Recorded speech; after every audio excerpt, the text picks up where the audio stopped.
If Tom Lee is right, a whole lot of people are about to learn the difference between "I'm a genius" and "I was just long in a bull market." And the scary part? His new warning is not about some distant future crash.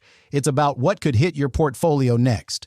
Welcome back to the comment section with Thomas Paul, where we try to keep you slightly richer, slightly smarter, and only moderately terrified of the economy. Today we're breaking down a critical warning from Tom Lee that could decide whether you finish 2025 feeling like Warren Buffett or like the guy who bought the top of every meme stock. We're going to talk about why this warning matters, what it actually means behind the headlines, and what you should be watching in your portfolio right now.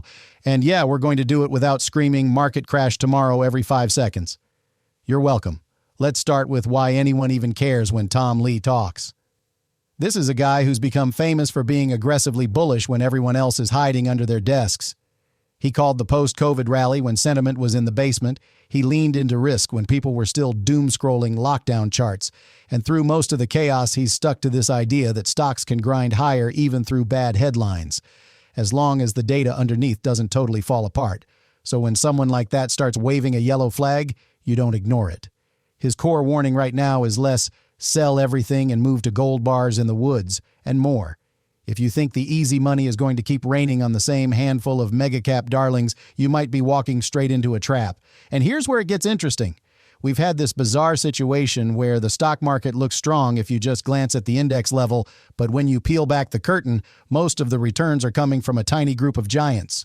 You know the ones, the AI kings, the cloud monsters, the "will monetize later" tech heroes. The warning is that this kind of narrow leadership cannot go on forever. At some point, either the rest of the market has to catch up or the leaders have to come back down to earth. And if you're only holding those leaders, you're basically sitting on the most crowded trade in the world.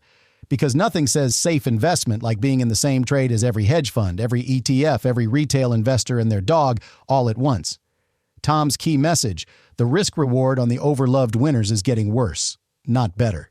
You can still have a bullish view on the market overall and simultaneously be very nervous about what happens to the crowd favorites. But wait, it gets even wilder. The second part of the warning is about complacency. After a couple of years of surviving inflation fears, rate hikes, war headlines, elections, and 15 imminent recession calls that never showed up, investors are exhausted. People are numb to bad news. That numbness is dangerous. You start hearing things like, "Yeah, the Fed might not cut as much as we thought, but whatever. AI will save us." Or, "Sure, growth is slowing a bit, but stocks always go up in the long run." That kind of thinking is what usually appears right before volatility kicks everyone in the teeth. The alert is basically this: the macro backdrop is shifting. Rates, inflation, earnings expectations, and economic growth are not lined up in a way where you can just throw darts at last year's winners and expect to get paid forever. The environment is getting trickier, more selective, and less forgiving. So let's break down the key takeaways of this warning in plain language, without 10 charts and a nervous breakdown. First big takeaway: narrow markets are fragile markets. When a small group of companies drives most of the index performance, that feels great while it's working.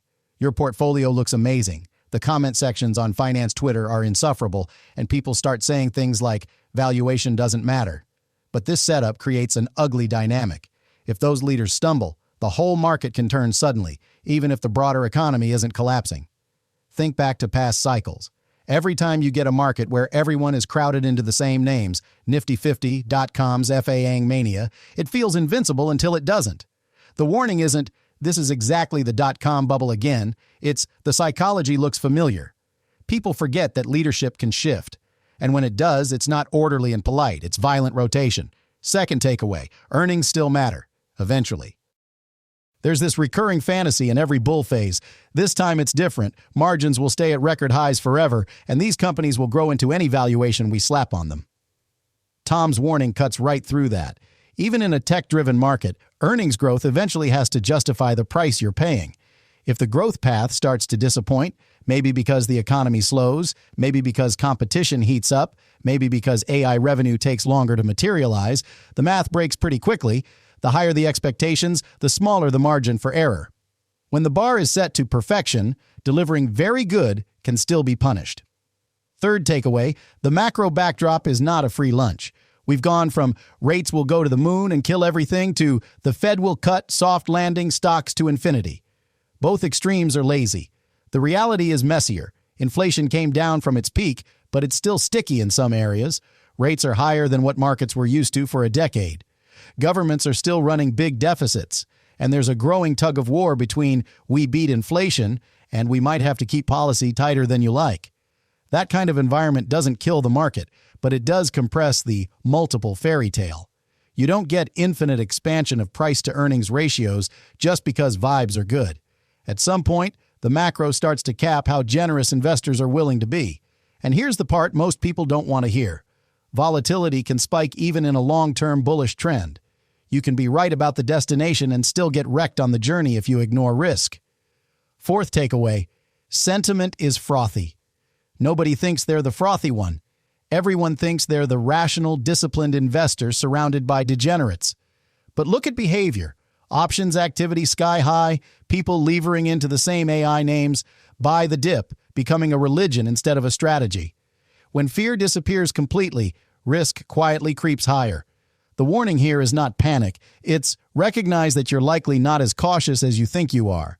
Most investors aren't, and markets usually punish that right when confidence is peaking. Now, what are the implications for your portfolio, and what should you actually watch next? Because if this is just theoretical, it's useless. So let's translate the warning into practice. First implication, concentration risk is back on the table. If your portfolio looks like a slightly more chaotic version of a tech-heavy index, same leaders, same weighting, plus a couple of meme stocks for flavor, you're not diversified. You're just busier. Ask yourself, how much of my outcome depends on a very small group of hyper-popular names continuing to crush it with no major drawdowns? If the honest answer is a lot, then Tom's warning hits home. Markets can stay irrational longer than you think, but concentration risk only looks smart in hindsight if it works. If it doesn't, people call it what it is, gambling. Second implication, this might be a stock picker's market again. I know, that phrase gets abused more than unprecedented and AI revolution. But what it really means here is that broad passive exposure to the same winners might not be as attractive going forward as more selective positioning.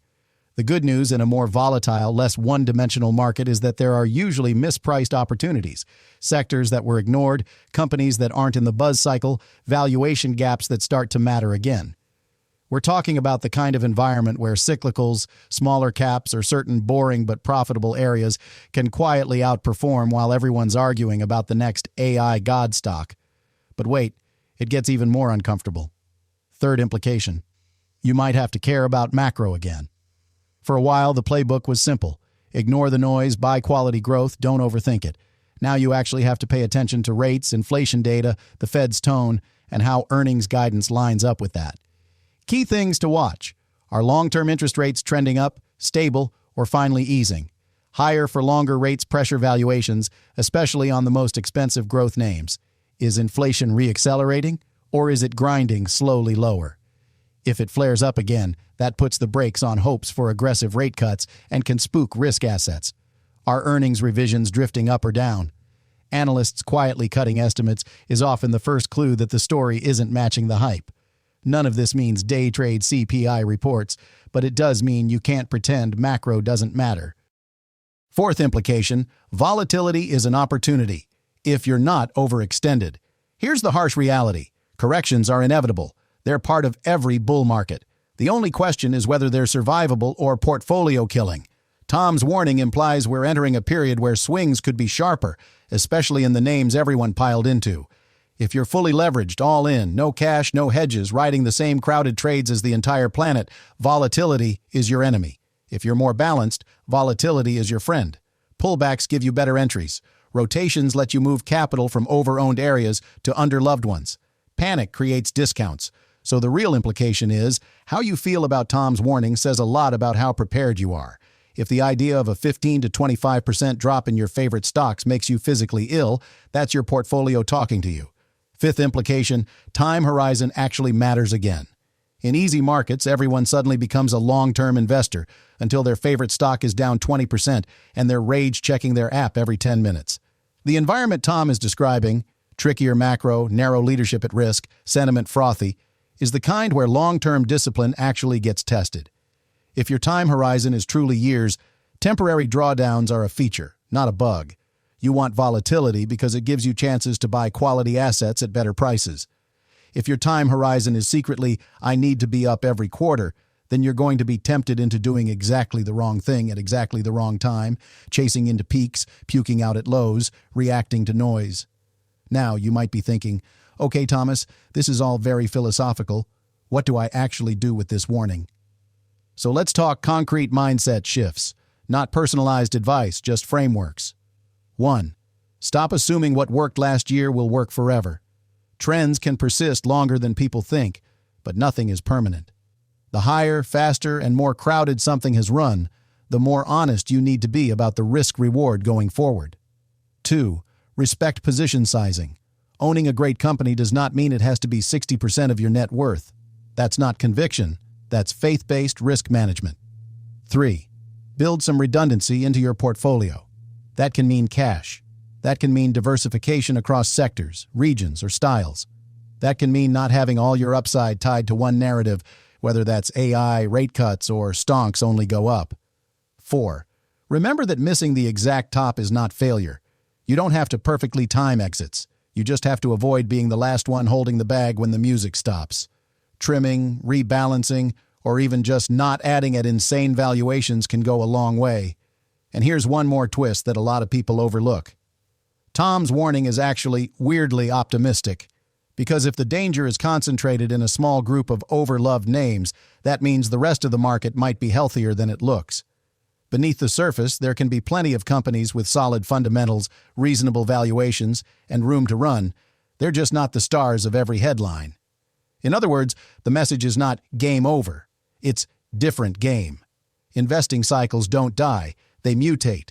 The winners of the last phase rarely dominate the next one in exactly the same way. Leadership rotates. Narratives change.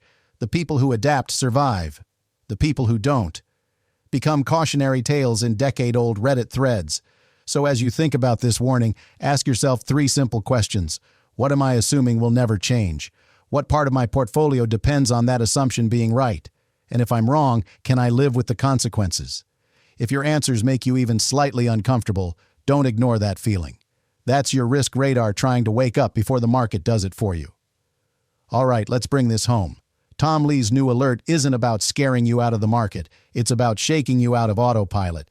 Narrow leadership, stretched expectations, tricky macro, euphoric sentiment. That cocktail doesn't guarantee disaster, but it absolutely demands respect. You don't fix that by panic selling. You fix it by thinking clearly. Know what you own. Know why you own it. Know what could break the story. And know how much pain you can actually handle before you do something stupid. Because in the end, markets will always do one thing better than anything else.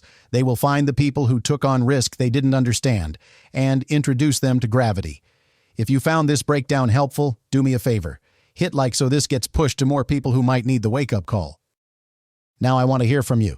Do you think we're at the start of a major rotation, or do you think the current winners will keep steamrolling everything? Drop your hottest, spiciest, semi-respectful takes in the comments. And if you want more videos where we break down big calls like this without the doom porn or the fanboy spin, subscribe to the comment section with Thomas Paul and turn on notifications. Because in a market this crazy, you really don't want your only research source to be your cousin's group chat. Thanks for hanging out, take care of your portfolio, and I'll see you in the next one.